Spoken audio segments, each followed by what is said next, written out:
All right. Well, Morgan, this show has had a really interesting journey to coming to the screen. Maybe you can tell us a bit about that. It started with like a viral short or a trailer, right? That really caught heat on YouTube. Yeah, it did. I was in my hometown, Kansas City, Missouri. Big shout out to the 816, 9132, if you're on the Kansas side. But we were driving down 71 Highway, and I was in my car, and, this vision hit me to reimagine The Fresh Prince of Bel-Air as a modern drama. And I knew it was a special idea the second it hit me, and, so I invested my money in a short film that I made called Bel-Air, and we released it on YouTube in March of 2019, and less than a day later, Westbrook reached out, and I was in Calabasas the next day, FaceTime Will, and he said, what do you want to do? And I was ready to pitch him my idea to reimagine this as a 1-hour drama, and several years later, here we are. Unreal. Rasheed, do you want to talk through a little bit more about that vision for the show? It's obviously, you have the archetypes of these characters, but it is its own creation. It's a 1-hour drama. It's tackling contemporary topics. The characters are familiar, but it's a fresh take. What can you tell us about the concept? Well, what we had going for us, it's a first season show. I've been on several of those. They're very tough because generally you can't get people to row in the same direction. But luckily we had the trailer from Morgan, and we had the history of the show to draw on. So everybody had the same reference point, and everybody on the show was a fan of The Fresh Prince of Bel-Air. So we all took a lot of care with this material, and we knew we had to do something new. We knew we had to take bold swings because you can't match what they did 30 years ago. You're not going to do it better than they did it. So we had to sort of take that as inspiration, but go in a new direction. And I think that that permeated every single department. It was sort of our mission statement in wardrobe, hair, the art department, directing. It was like, okay, how do we do this and make it fresh? Jabori and Cassandra, I'd love to hear how you felt when you were approached to be a part of this project. It must have been quite something. I was confused at first because my people called me and was like, there's this thing called Bel-Air for this character Will. And I was like, oh, okay, cool, I'll check it out. And so I read it and I was like, wait, I remember I saw Morgan's trailer like 2 years prior. And so I was definitely excited to take on the role and I was grateful to even audition. And the fact that they were bringing this back for a new generation just meant a lot to me. And I read the script and I was like, oh, this has something to say. Because I don't know if you all have seen the pilot, but initially the audition scene was a scene between me and Carlton where his friend had been saying the N-word.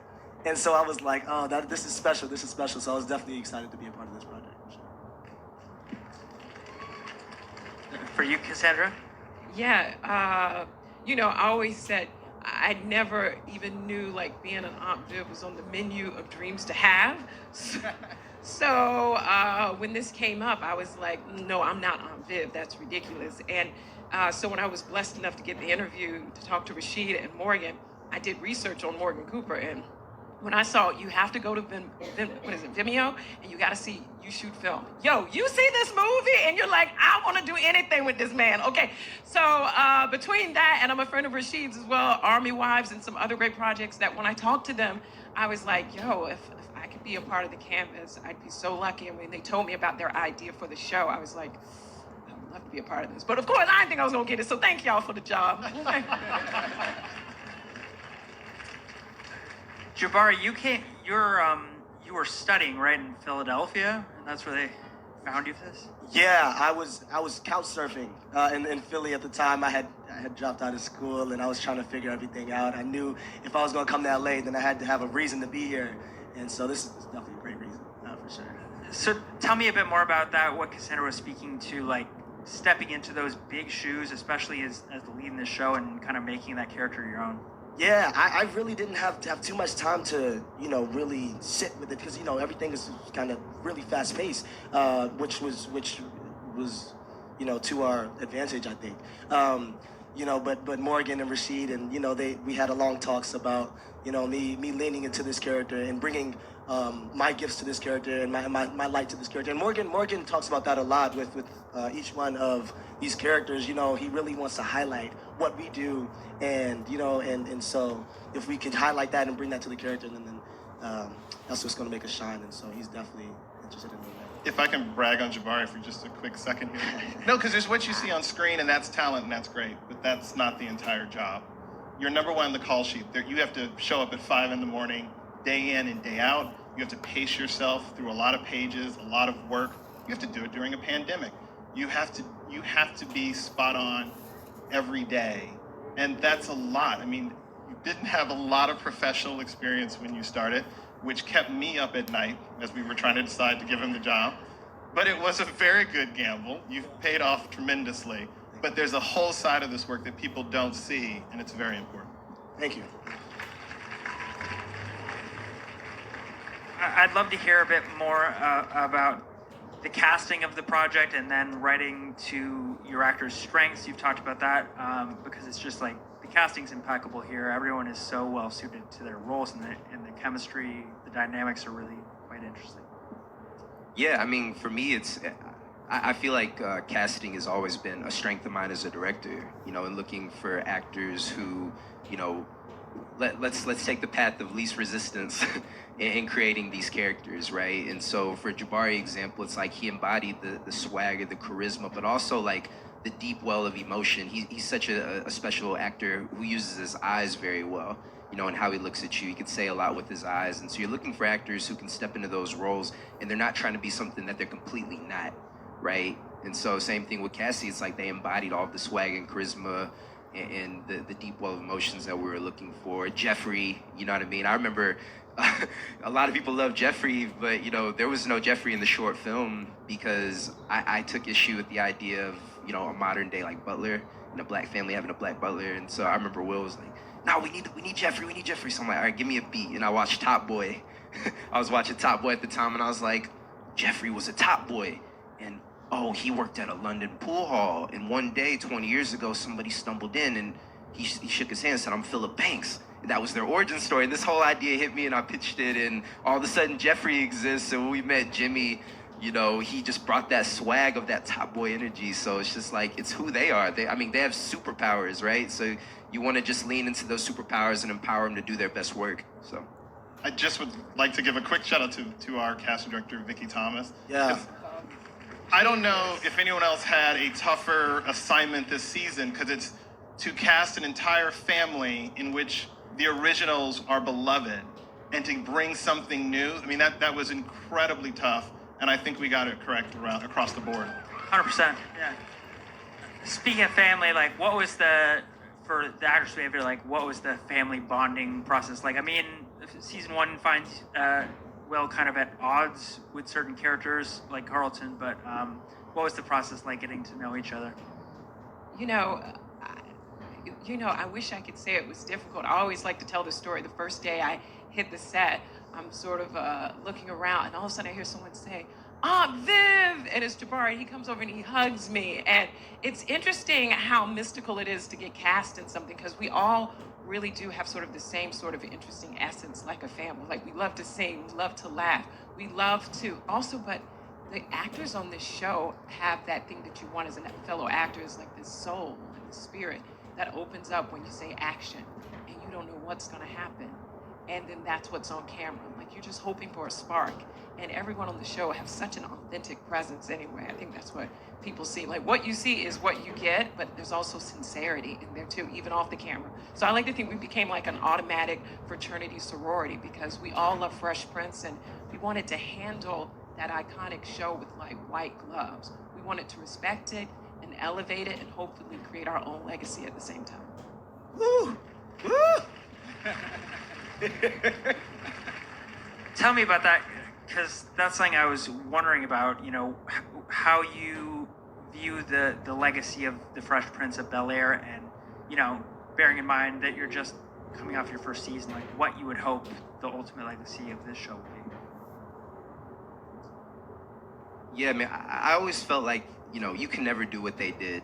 That was lightning in a bottle. It's forever iconic. It means the world to all of us on the stage, and probably to everybody in this room. It raised an entire generation, right? And so for us, it was about honoring the spirit of what they did while creating something that ultimately stood on its own. And You know, I'm so thankful for Rasheed, TJ, Vicky Thomas, this entire cast who believed in this vision since day one.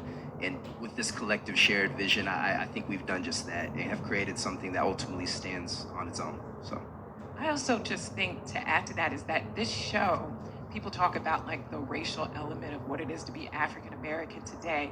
And it's like the system hasn't necessarily changed for African Americans. And so I think it's interesting to see an affluent family like this on a platform, but at the core, the show is just about family. And I really like that we're trying to show the world that it's expansive to be Black. Like, Black is not just from Crenshaw, Black's not just from, Baltimore. Like, Black is an expansive experience, And so I hope people watch this show and they're like, oh, yeah, Black people are like that. Oh, yeah, African American is like that. Oh, yeah, African Caribbean is like that. Like, oh, wait a minute. Maybe all of us, Black, white, Latin, Asian, maybe we all are expansive people. And here's just a microcosm of one family. It's an American family.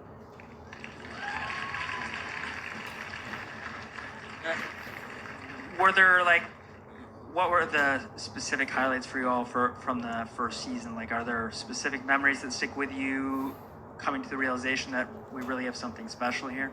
I remember the first shot that we got of the pilot. We were on 60th and Market in West Philly, and the city was electric. Philly went on 205. It's crazy. The whole city came out, and I remember there was a guy with a boombox, and it felt like everybody was there. He was playing this song. It was like, Will Smith, I'm from West Philadelphia, like Will Smith. And just the fact that they were showing us so much love, and they had no clue, what the outcome would be. That just meant a lot to me, walking those streets and being around there and being from there. It was incredible. It was incredible. So that was definitely a huge moment for me. I think for me, undoubtedly the day Daphne Maxwell, Aunt Viv #2 showed up to set, yo, I won't forget. Everyone kept saying, the showrunner wants to see you, Rasheed wants to see you. And I thought, am I in trouble? I'm like, what did I just do? And then another people, the showrunner wants to see you. I'm like, why do we keep saying the showrunner? And then Rasheed starts walking up and he's like, Daphne Maxwell is here. You gotta go see her. And I was like, what? And as soon as I saw Daphne, I started to cry. And everybody in earshot, you can go to my Instagram and see, we all were just like, oh, they were here. And she was just so graceful, so loving, and literally passed the torch and also passed on wisdom. And then that day on set, so many people came just to watch us all play together. Can I just amend that story a little bit? Yeah. It wasn't that everybody in earshot, it wasn't, you yelled back at everybody, Daphne's here, come on, y'all. That's how everybody. Well, I wasn't gonna meet her by myself, just in case she wasn't nice. I was gonna be like, y'all come help me.